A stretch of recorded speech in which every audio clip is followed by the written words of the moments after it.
Hello and very good morning to all the students. How are you all? I hope you all are fine and doing great. Now let's get started. We have already completed lesson number 1 revision. So today we are going to discuss lesson number 2, that is subject and predicate. About subject and predicate, what is subject and what is predicate according to you?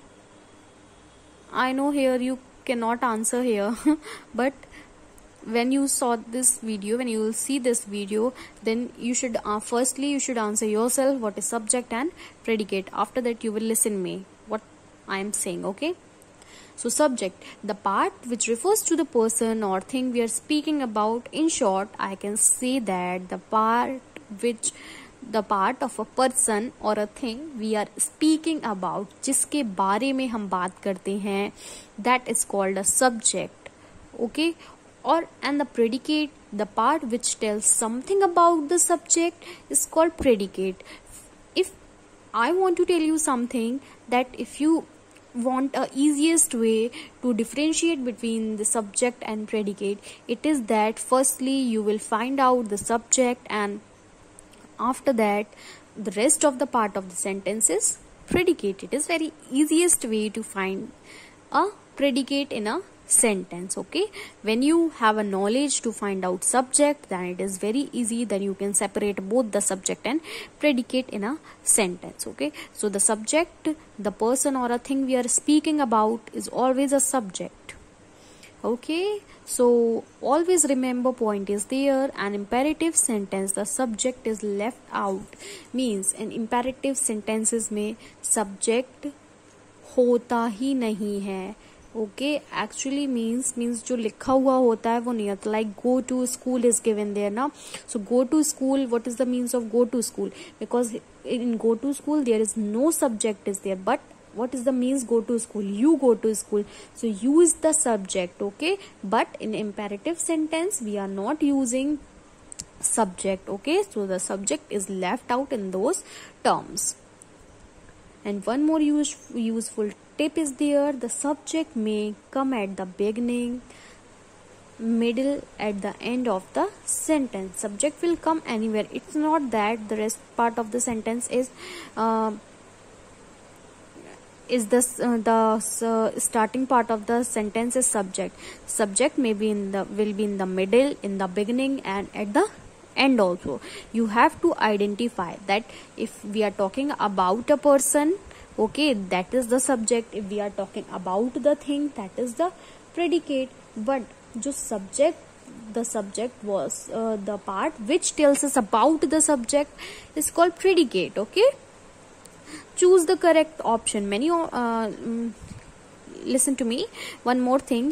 Many of you are thinking that subject in a sentence, the subject be always in the starting. So it is wrong. Subject will be in the middle also, at the end of the sentence also. So let's come on to the exercise. So in first one, choose the correct option.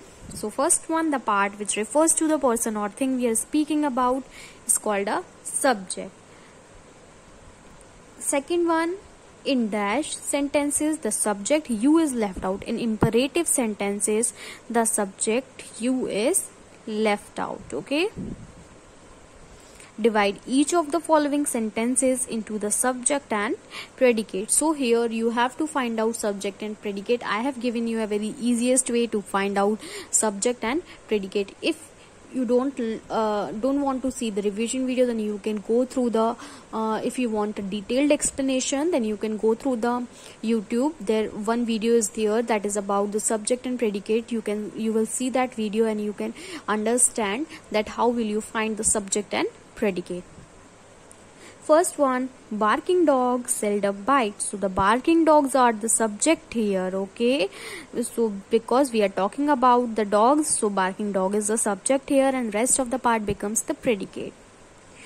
The little girl is playing with her toys. Little girl is playing with her toys. The little girl is the subject and playing with her toys is a predicate. Okay, now moving on to the page number 11. Third one, the girl wearing a pink frock is my sister. So here we are talking about the girl, no, who's wearing a pink frock. So we are talking about girl, so girl is a subject and rest of the park is the predicate. Okay, and it is a complex type of sentence. Okay, and fourth one, the man standing in the corner is the doctor. So the man is a subject and rest of the part is predicate. Now move on to the next one, that is 5. A bad workman blames his tools. So a bad workman is a subject and blames his tool is a predicate. Now moving on to the C section, that is add predicates to these subjects. First one, swimming. Swimming is a good exercise. Okay, swimming is a good exercise. Second one, Delhi, the capital of India, is highly populated. Third one, the sun sets in the west, as you know. Fourth one, his father scolded him. Fifth one, some dogs are barking outside the gate. So all these are the subjects. You can add the subjects by yourself also. No need to learn all these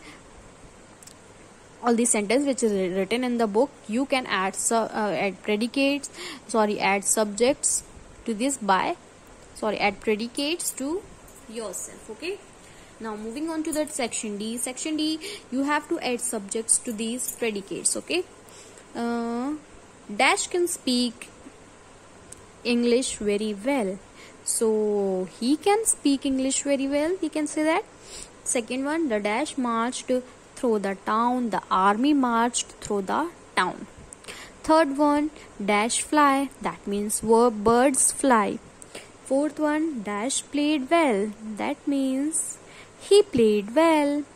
Fifth one, Dash turned and ran away. So they turned and ran away. Match the subjects with suitable predicates. Match the subject with suitable predicates. So here matchings are there, subjects are there, and you have to match these subjects with the suitable predicates which is given on the other side of the column. First one, Christopher Columbus, that is match is discovered America. Second, habit match is this habit is second nature. Third, charity will go begins at home. The sun the sun rises in the east. Prevention is better than cure. Moving on to section F, choose any two subjects and add a suitable predicate to make a complete sentence. One box is given there and here some clues are there. By these clues you have to write a proper sentence. This you can do it by yourself. So here lesson number 2 is over. If you are having any doubt, then you can ask me in the comment section of the Google Classroom. Till then, bye bye, thank you and have a nice day.